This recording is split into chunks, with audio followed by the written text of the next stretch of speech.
కొరియాలో జరిగిన Asia athletics ఛాంపియన్షిప్లో స్వర్ణ పతకం గెలిచిన విశాఖకు చెందిన స్టార్ అథ్లెట్ అర్జున అవార్డు గ్రహీత జ్యోతి ఎర్రాజీ కుటుంబ సభ్యులతో కలిసి ఉండవల్లి నివాసంలో మంత్రి నారా లోకేష్ను కలిశారు. ఆసియా అథ్లెటిక్స్ ఛాంపియన్షిప్లో మహిళల 100 మీటర్ల హర్డిల్స్లో 12.96 సెకండ్లలోనే లక్ష్యాన్ని చేరి సరికొత్త ఛాంపియన్షిప్ రికార్డు నెలకొల్పిన జ్యోతి ఎర్రాజీని ఈ సందర్భంగా మంత్రి లోకేష్ అభినందించారు. అంతర్జాతీయ వేదికపై భారత కీర్తి ప్రతిష్టలను పెంచారని ప్రశంసించారు. జ్యోతి ఎర్రాజీ కుటుంబ యోగక్షేమాలను మంత్రి అడిగి తెలుసుకున్నారు.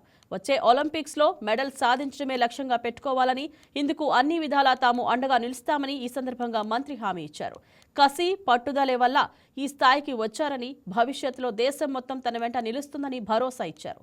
వచ్చే ఏషియన్ గేమ్స్, కామన్వెల్త్ గేమ్స్ సన్నద్ధత కోసం జ్యోతి ఎర్రాజీకి 30.35 లక్షల ఆర్థిక సాయాన్ని మంత్రి నారా లోకేష్ చేతుల మీదుగా అందజేశారు.